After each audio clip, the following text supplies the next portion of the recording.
Hello and welcome to another episode of Tell Muses, a podcast run by storytellers, with storytellers, for storytellers, and for anyone listening to stories or loving the oral word in any form.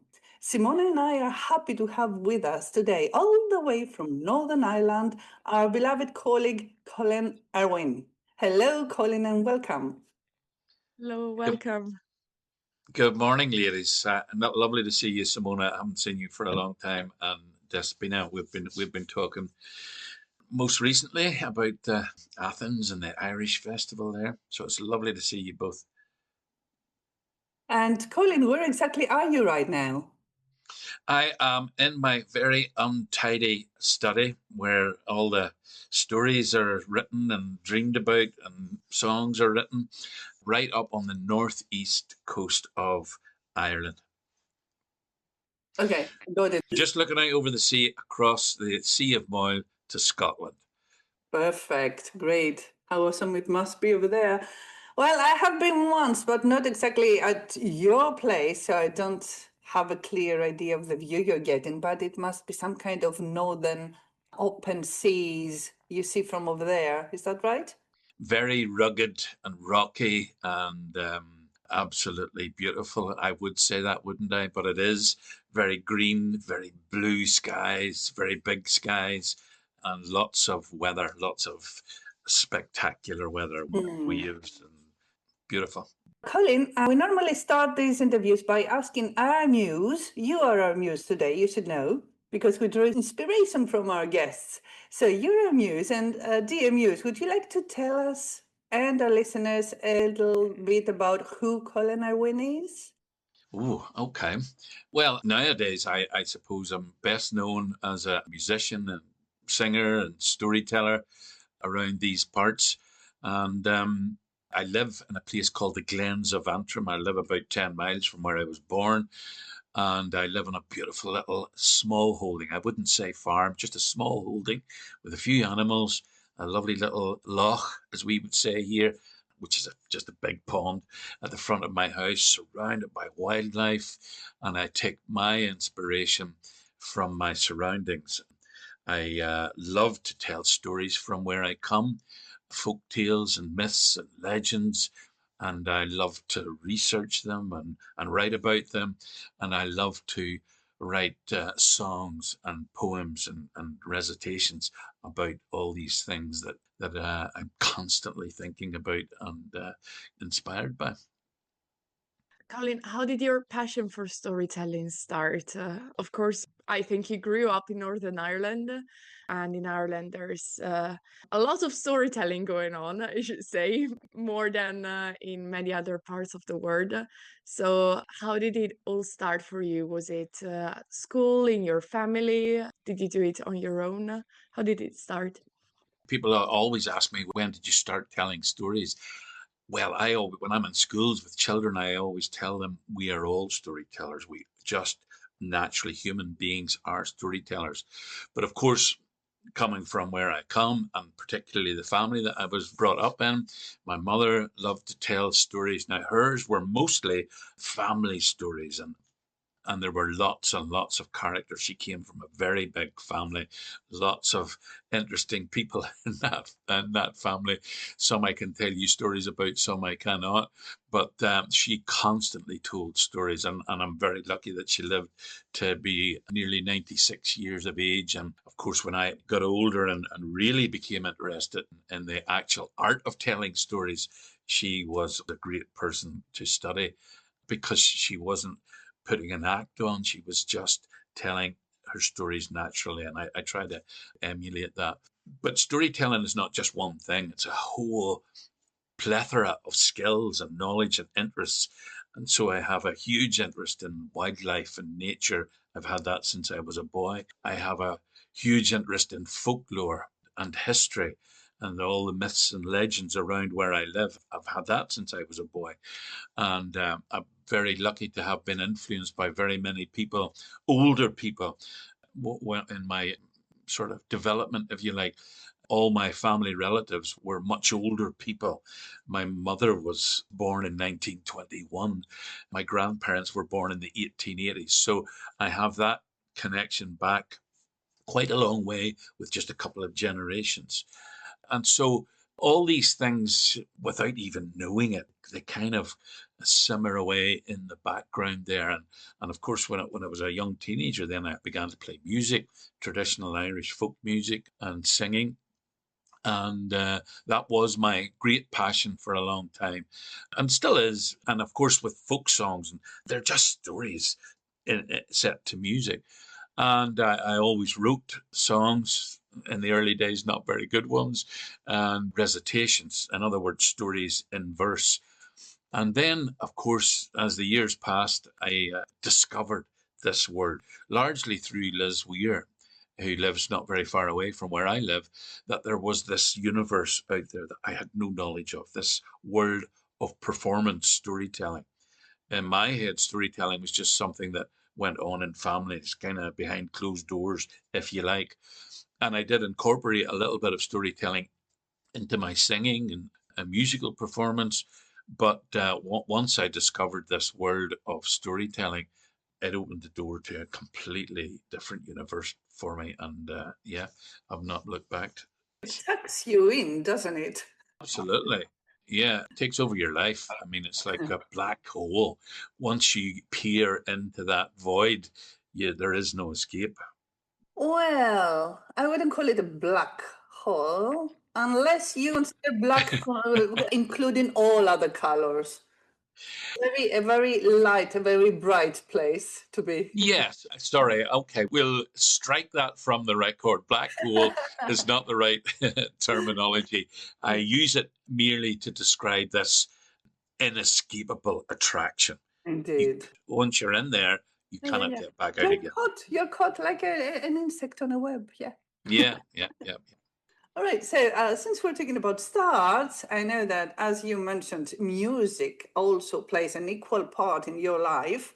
So how did music start for you? You said you started off as a teenager. Yeah, I'm the youngest of my family. My mother played piano. She was very accomplished. My father played piano, but he just learned by ear, which always astonished me that you could learn this intricate instrument that my mother had to have all the notation in front of her to be able to play. My father could play with his eyes closed, and that always astonished me. I was not encouraged to play music. Unlike all my other siblings, were all sent to lessons. They didn't enjoy it and they didn't want to do it. They never pursued it. I suppose when it came to be, my mother thought, well, what's the point? But anyway, I'm the only one in the family who pursued music with any level of, success, I suppose. But I was just surrounded by music my whole life. All my older siblings listened to music as they left home. They left all their record collections behind. So I was exposed to this huge plethora of different styles and forms. But I always came back to the folk music. That was always my passion. And so I just spontaneously, I suppose, organically picked up the guitar. And there was a mandolin at home as well. And I played the mandolin a little bit. And then it just kind of developed from there. Colin, you also told us that you like telling stories about the place where you live. And I was wondering what kind of stories are there in the Glens of Antrim that you like telling? Oh my goodness, there are all kinds of stories in the Glens of Antrim, as there are everywhere. I just happen to be attracted to the stories here because they're very often rooted in the landscape, for example, that I love so much. And so when you can draw people to a beautiful place that they can actually go and visit and see for themselves, if they don't already know it about its existence, it adds an extra layer to the story. And so the range of stories, there's so much history here, so many legends and stories that stretch back hundreds and hundreds of years. I mean, you don't have to travel very far to find a story. I mean, it just depends where I am, what mood I'm in. Some of them are quite playful about the little people and the ghosts and banshees and shipwrecks and great battles that were fought, giants, historical figures like Surly Boy MacDonald, the very famous clan chieftain from the north coast. And incidentally, as one of his descendants is a man called the 15th Earl of Antrim, Randall MacDonald. And I have the great honour of being Shanachie to the clan chief. And so a lot of my interest now is taken up with the history of that clan and all the great stories that surround them, and the songs and poems and so on. So there's just a huge range of stories to be found here. Colin, can I ask for the people who are listening what a Shanachie is? Shanachie is an old Gaelic word used in Ireland and in Scotland. And a Shanachie was usually a man who was very highly regarded by the clan chieftains. So in Ireland and Scotland, before these places developed their national identities, they were ruled over by all these little minor kings, if you like, chieftains of the clans. And so the clan chieftains, Surly Boy MacDonald was a very astute politician, statesman, if you like, a very powerful chieftain and general warrior, but he couldn't read or write. He had never learned how to read. All his education had been in the art of war and politics.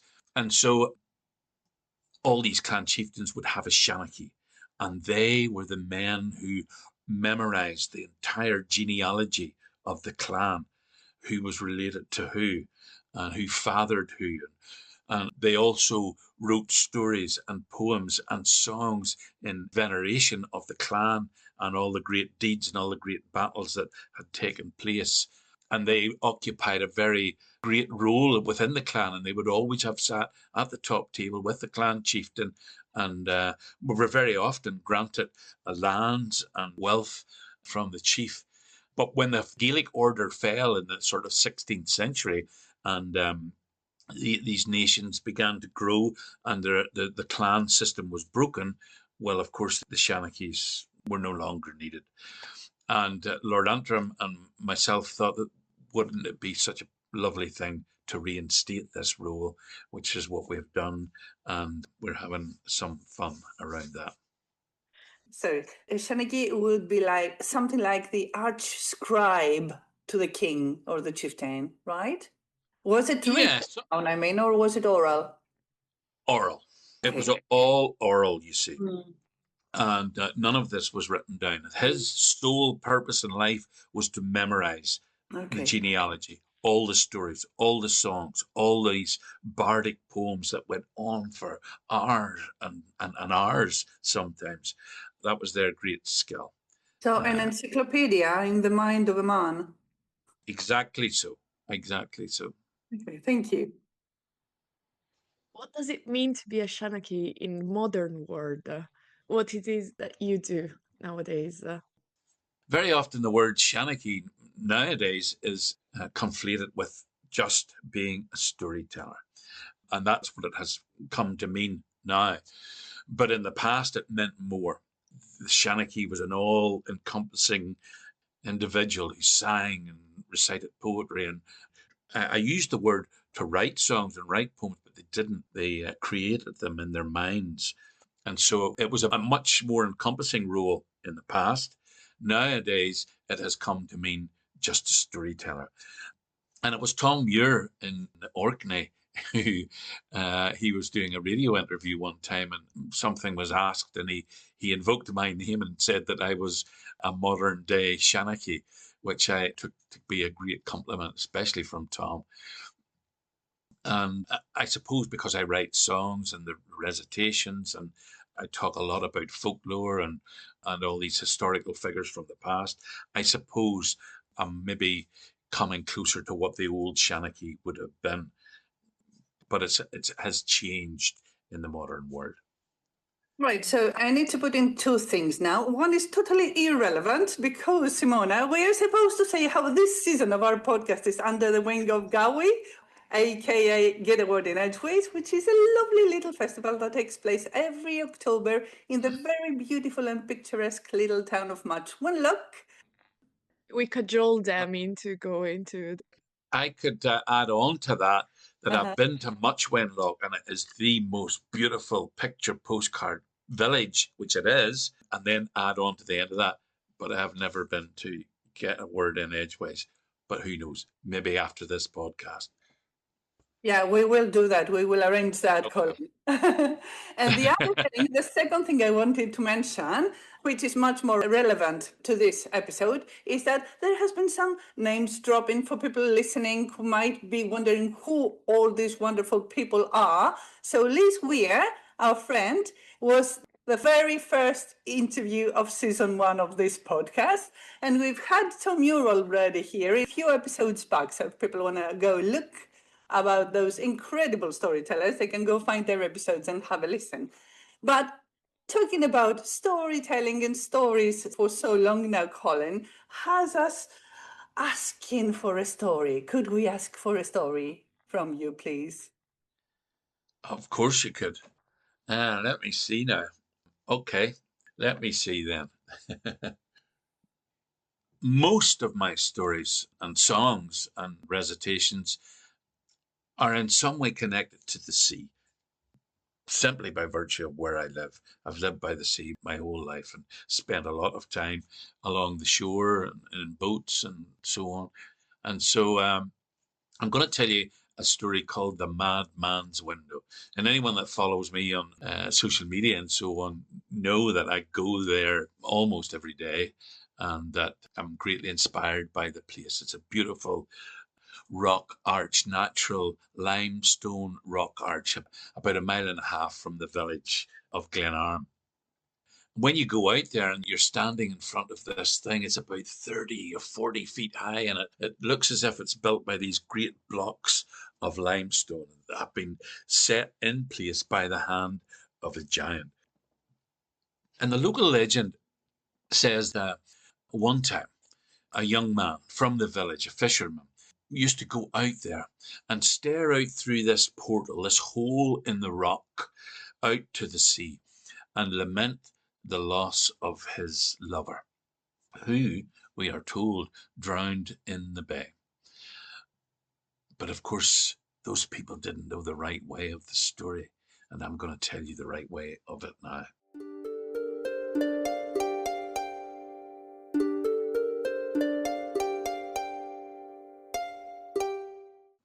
There was a young fisherman many, many years ago from the village of Glenarm, and he had a little boat about 18 foot long, and he had 100 lobster creels and 2 long lines, 50 hooks each, and he worked very, very hard to earn his living from the sea. But one year he decided that he would knit himself a net.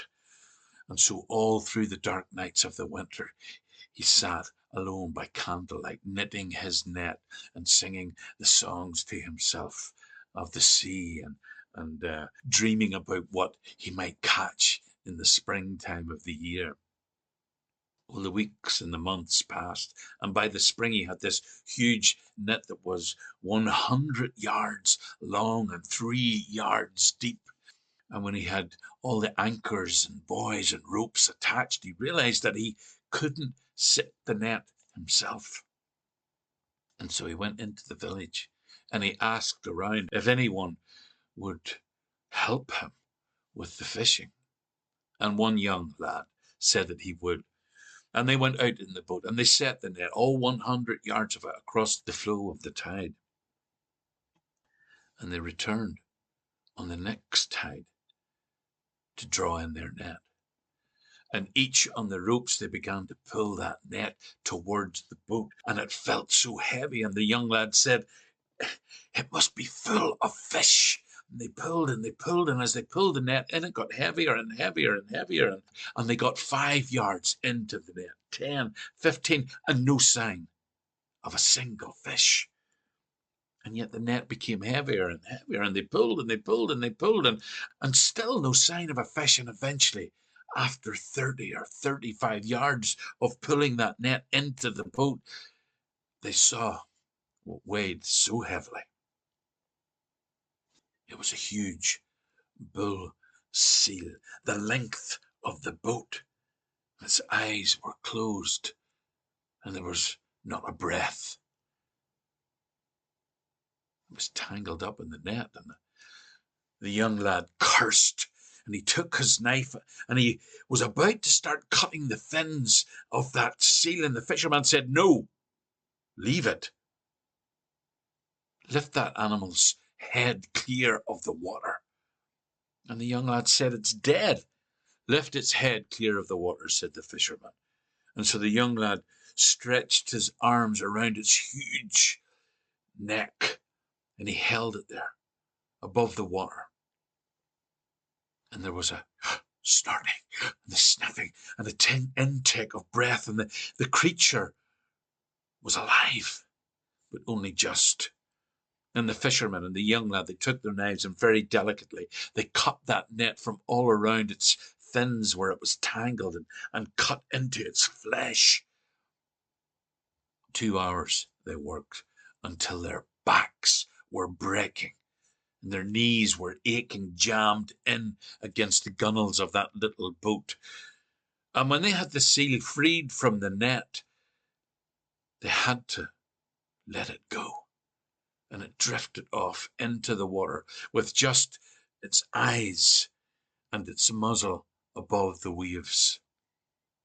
But then eventually, one eye opened, and then the other, and it looked at the two figures in the boat, and then it disappeared beneath the waves.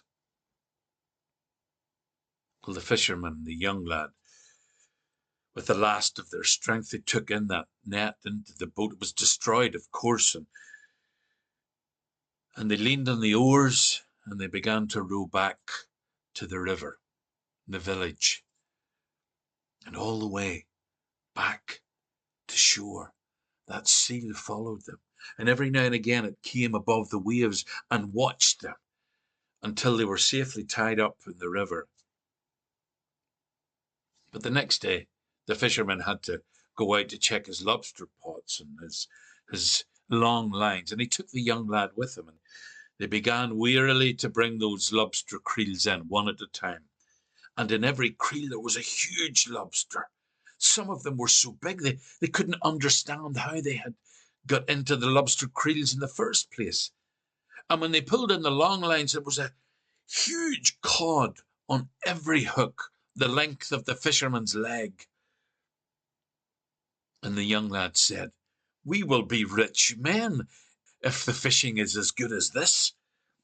And the fisherman said, "We'll put most of them back.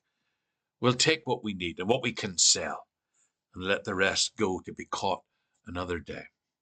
Even so, they had a fine catch. And all day as they worked, that seal appeared above the waves and watched them. And it followed them as they rowed back to the river and were safely tied up by the quay. And it was the same the next day, and the next day, and the next day. And as the fisherman and the young lad worked, word spread about their great catches of lobsters and cod, and the fishmongers came with carts of ice, and they bought every claw and every fin that the fisherman landed. Well, time passed, and by the end of the season, the fisherman had made up all his losses. And the young lad, well, he had got a taste of the sea. And he said to the fisherman, "I want to go on the big ship. I want to see the world." And the first schooner that sailed into Glenarm Bay, that young lad went aboard her, and they sailed out of the bay and out of this story, and we don't know what happened to him. But the following spring, the fisherman was down along the quay, and he was mending a lobster creel as he sang to himself, "Go to sea no more, get married instead, spend all night in bed, and go to sea no more." And the sun was blocked out suddenly, and he looked up, and there was a figure in front of him. But eventually his eyes focused on her. She was the most beautiful woman he had ever seen. Her hair hung in long brown tresses flecked with gold and auburn, and her eyes were dark, dark brown pools of mystery. The women in these stories are always the most beautiful because, of course, beauty is in the eye of the beholder.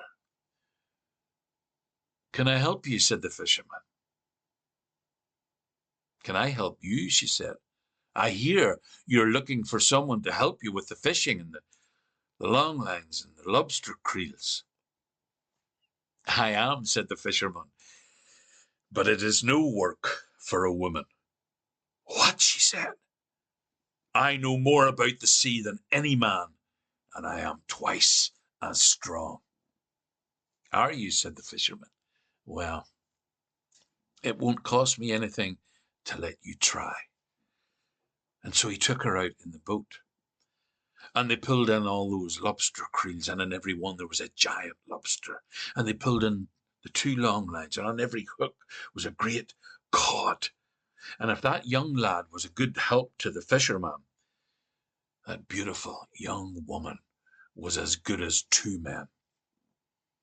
And every day they worked together, and every day that seal watched them and followed them in until they were tied up on the quay. And the fishmongers came with their carts of ice from Belfast and Ballymena and Cushendall, and they bought every single fish and lobster the fisherman landed. And by the end of the season, he had done very well for himself. But of course, working every day in that little boat with that beautiful woman, he had lost his heart to her. And one day, he screwed up enough courage to ask her a question. "If I ask you to marry me, what would you say?" And the young woman thought for a moment, and she said, "We can be married, but not churched." It was a strange thing for the young woman to say, but the truth was that fisherman would have taken her under any circumstances. And they set up home together as man and wife, though they were not legally wedded. And within 5 years, they had 4 beautiful, strong sons who all had the look of their mother with that brown hair and those dark, dark eyes. Those children were full of life, and they were healthy and free of spirit, and never was a family so happy.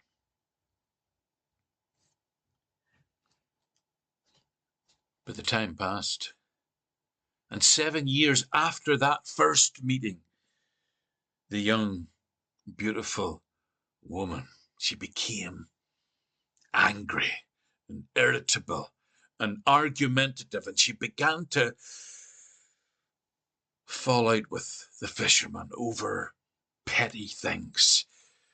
If he was home late, she would say, "Why did you not come earlier? I had your food prepared." And if he came early, she would say, "You're too early, I am not ready."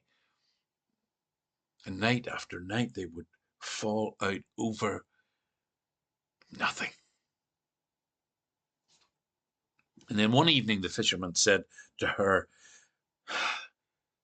"What is wrong between us?" And she sighed, and she put her shawl over her shoulders. She bid the fisherman to follow her, and they went down to the water's edge. And there was a huge flat stone. And she bent down, and with the strength of 10 men, she lifted that giant stone, and from underneath she took a seal's skin. "What is this?" said the fisherman. "It is mine," she said. "What would you want with such a thing?" he said. She said, "It is mine. I wear it." And the fisherman could not understand a single word that she said. "That seal that you saved from drowning, he was my father. I am of the seal people. It is my father who follows you every day to Make sure you get home safe. It is he who puts the lobsters in your creels and the fish on your hooks. He sent me to bear you children, that you may not be lonely in your old age. But now, my husband, I must leave you. What? Said the fisher. You cannot leave me. Please, I beg you. I love you. I cannot live without you. You cannot leave me. I must, she said. Please, think of the children. They need you. You cannot leave them. I am sorry, my love, but I must. I am not of your world. I am of the sea. I can only stay here for 7 years. If I stay longer, I will die like you. And with that, she took off her clothes. She put on the seal's skin, and as she pulled the hood over her face, she said, come to the rock arch anytime, day or night. Call my name, and I will come. And with that, she went into the waves, and she disappeared. Well, the next morning, the word spread in the tiny little village.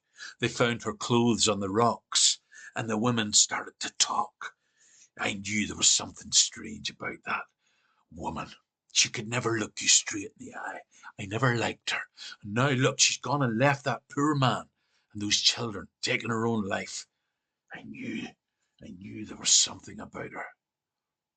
You see, because those women, they didn't know the right way of the story.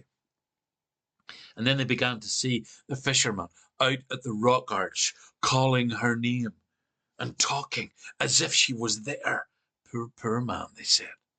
He's lost his mind with grief. Dear, dear, dear. You see, they didn't know the right way of the story. And then the years passed. And those 4 young lads, they grew up into fine, strong men, and they went north, south, east, and west. And then one morning, the people of the village, they found the fisherman's clothes on the rocks, and he was gone. Poor, poor man, they said. He never got over the loss of that woman. You see, they didn't know the right way of the story. But I can tell you that fisherman did not take his life. He lives under the waves in the kelp forest where the king of the seal people has his throne with his beautiful seal wife. And you might be wondering how on earth I would know such a thing. Well, let us just say I have it on good authority.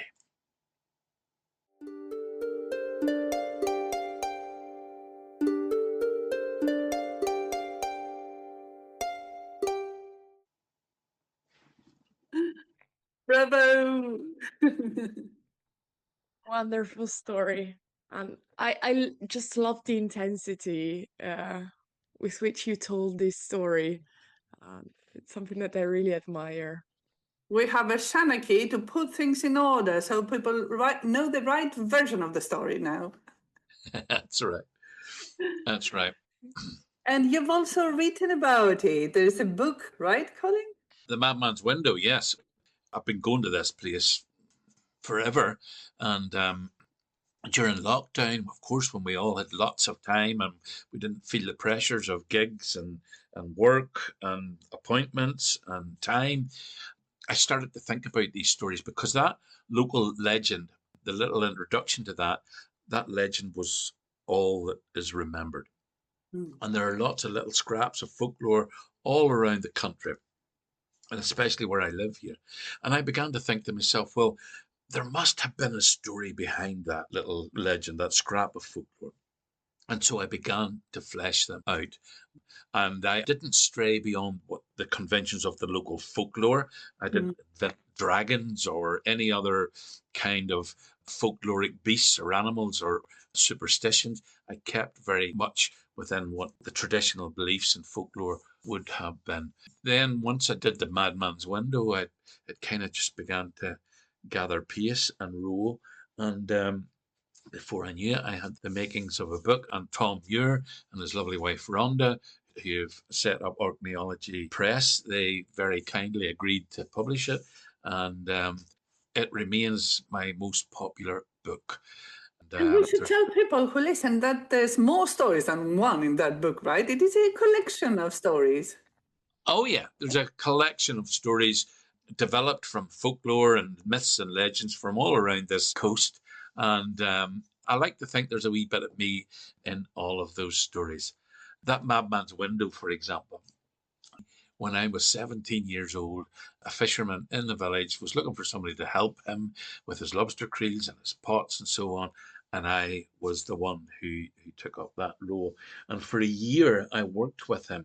And then one of those winters in that year, he knit this huge net, and we set the net 100 yards off it. And on that first day, we caught this huge bull seal. And I incorporated that wee part of my own story into that story. And I suppose that is one of the ways that you incorporate intensity into your storytelling. Indeed, yes. Put a little bit of your own soul in. And I was thinking, I had childhood memories because my father, when he was not sailing on a boat, he was an engineer in big boats.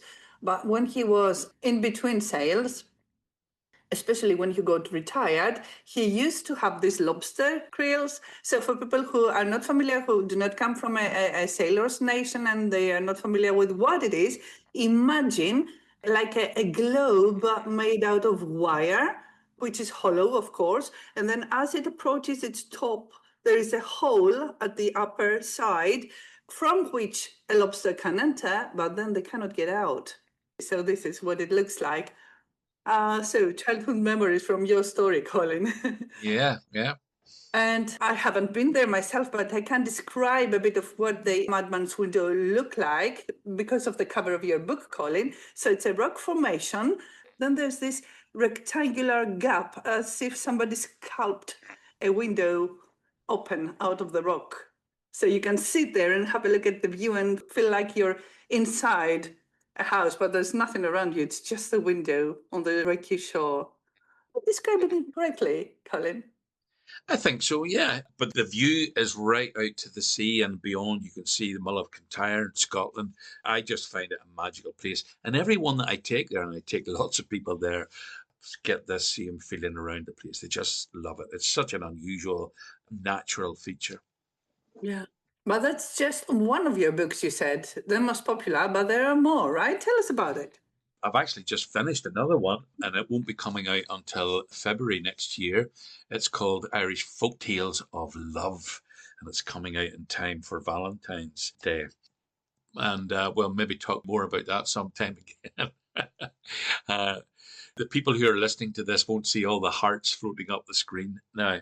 But yes, there are others. There is one called Irish Folk Tales of Coast and Sea, which of course was absolutely loved that project because I travelled all around the coast of Ireland and visited all the places where these stories came from. And I spent 6 months researching and travelling and writing those stories. Absolutely wonderful.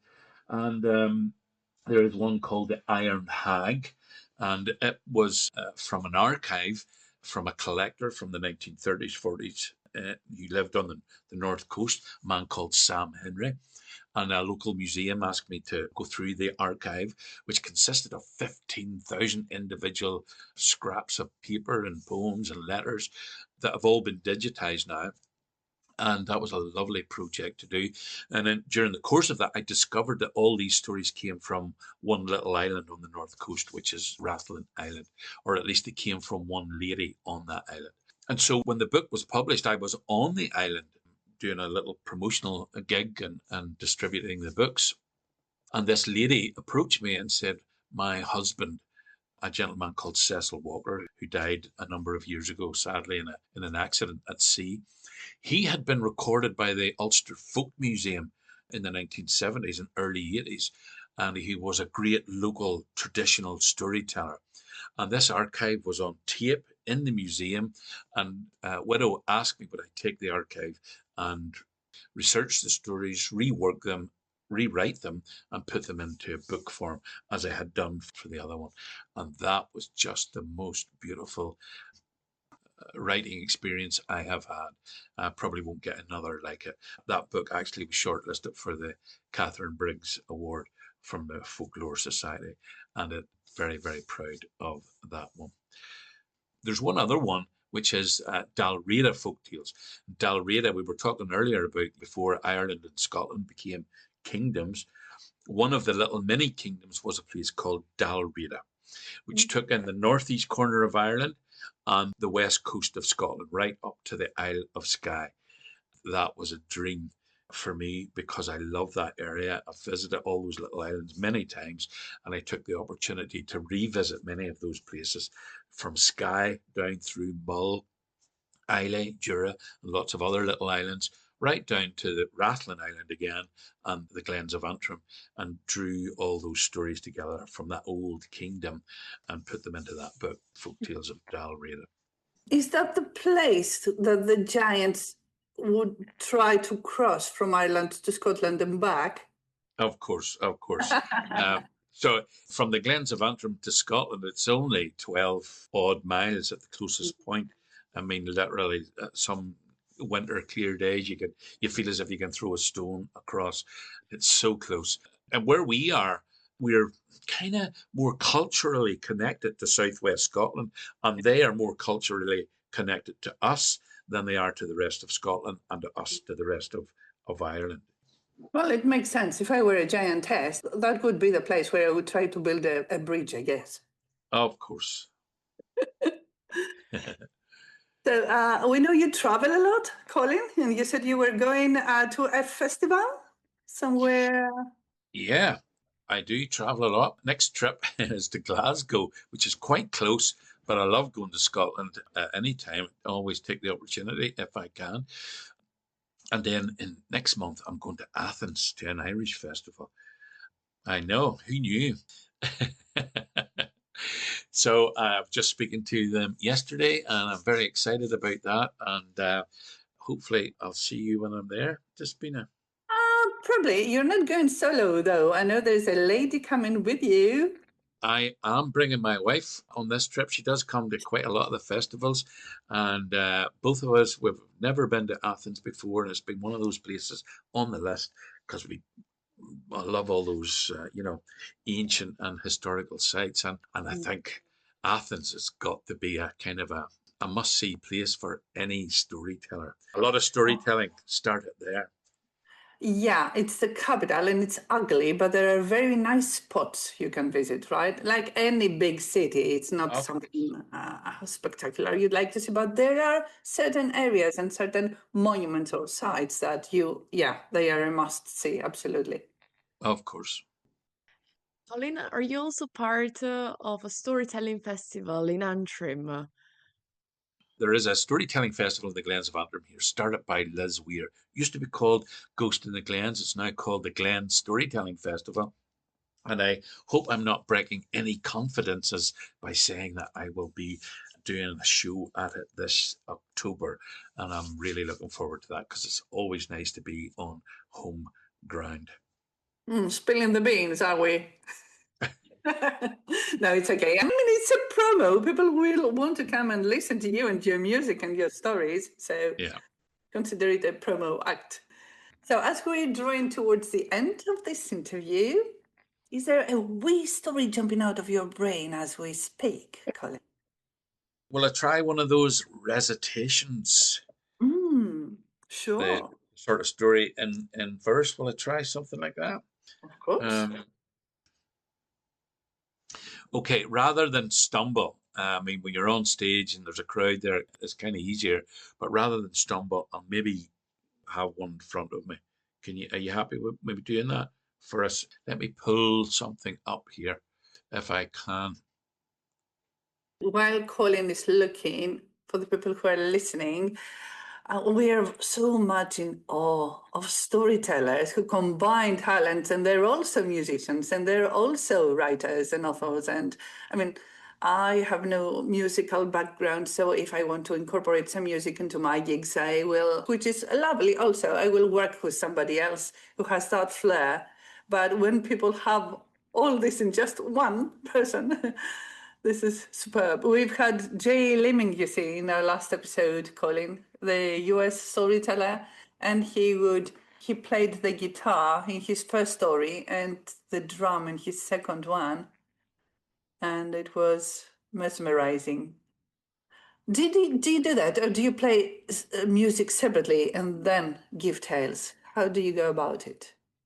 Well, if I'm doing a show that's 1 hour long or 1.5 hour long, sometimes two, with a break in the middle, I like to kind of, ebb and flow. So there'll be a song and a story and maybe a recitation, and I'll kind of weave between the two. But very often in the midst of a story, I wouldn't pick up an instrument necessarily. Sometimes I've had other musicians with, and I like to do that, just as you've mentioned, but I will sing in the middle of a story. Or sometimes use a tiny little bit of verse. Oh, yes. But I wouldn't recommend, or I wouldn't advocate doing a full song in the middle of a story or a Yeah. lengthy poem. It would just be a snatch for Yes. effect, or for emphasis, I'll introduce this little story, which I love to tell, and it's a recitation. In other words, a story in verse, and it's called Colin Ban. Ban means white column. So you can take from that what you will. And one wee thing I might explain to your listeners is what a runner-in is. A runner-in, or a blow-in, is someone who hasn't been born and bred in a village or a place, but has come to live there. And places like the Glens and this tiny little village in Glenarm, I wasn't born there. I only came to live there 45 years ago as a young teenager, but I'm still considered a blow-in or a runner-in. So here's the story of Colin Ban.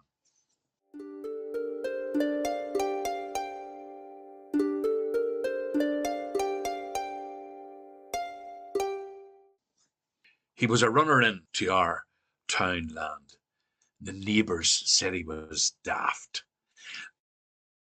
Some of them even whispered he dabbled at witchcraft, and they scared themselves with stories about the boogeyman who lived in a house beside the moss where a brown burn ran.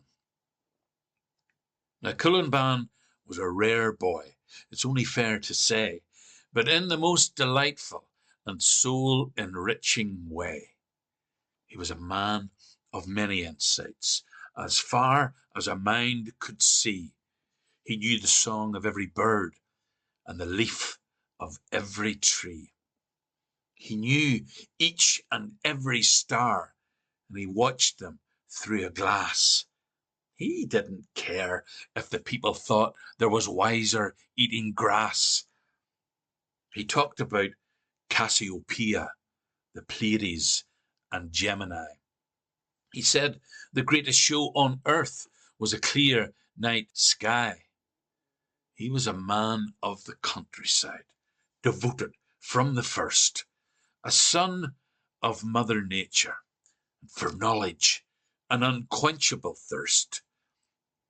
The dawn chorus was music to his ears. He found drama everywhere when he watched a falcon stooping or a lapwing clap the air.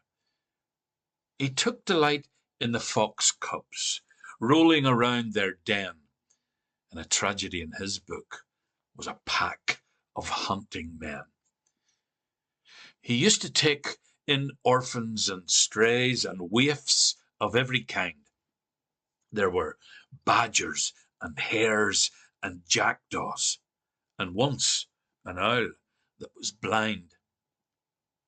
Caterpillars and tadpoles, the miracle to observe, stood on a shelf by the window, his curiosity to serve.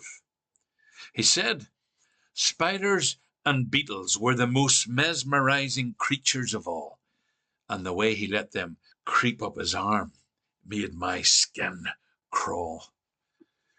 He could lift a trout from the river with nothing more than his hand.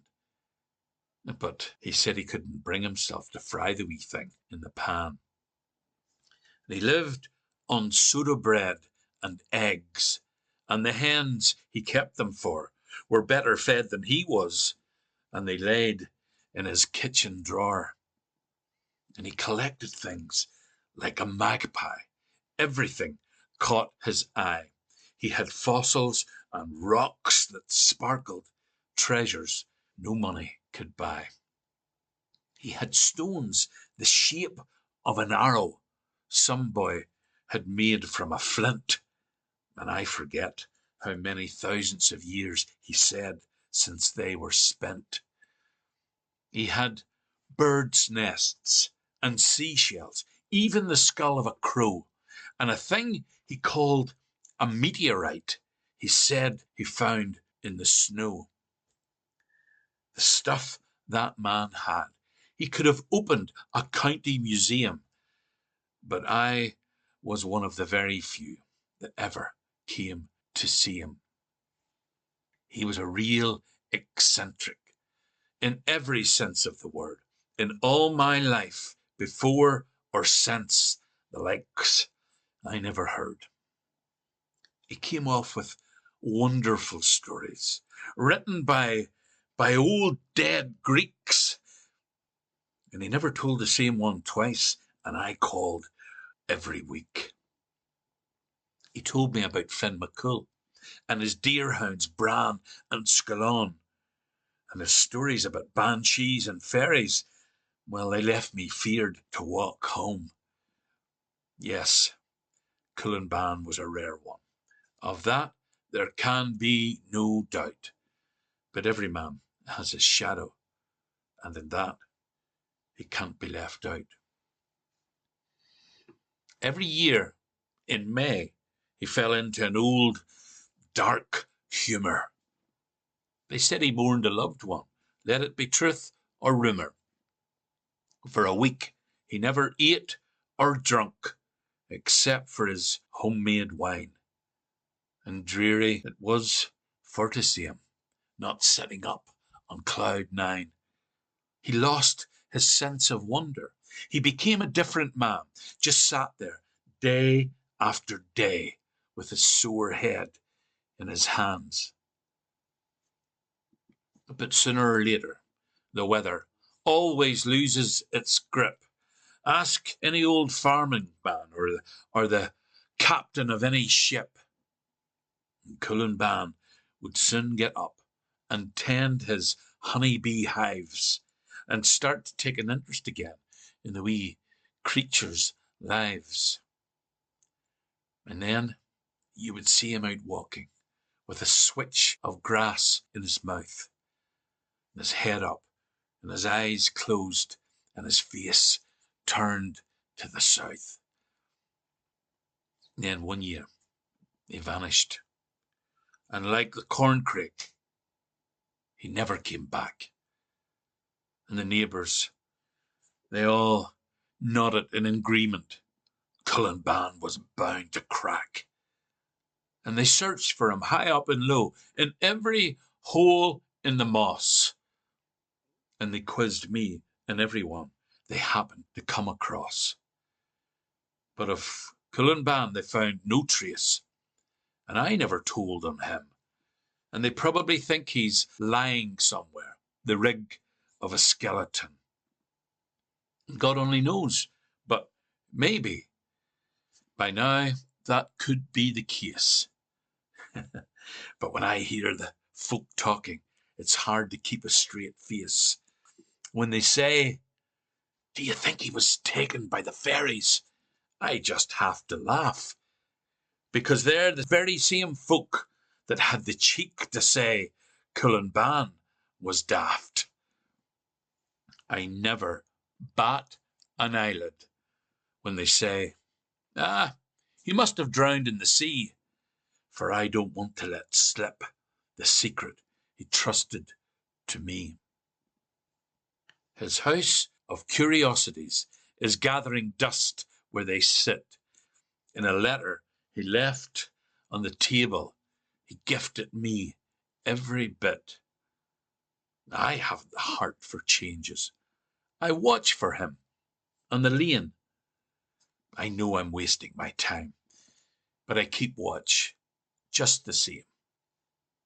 And sometimes I imagine him walking on a lonely western strand and the whole bloody world to himself and miles of sand. But now I think I'll be quiet in case I give Colin away. Maybe I will sometime, but forgive me, it won't be today.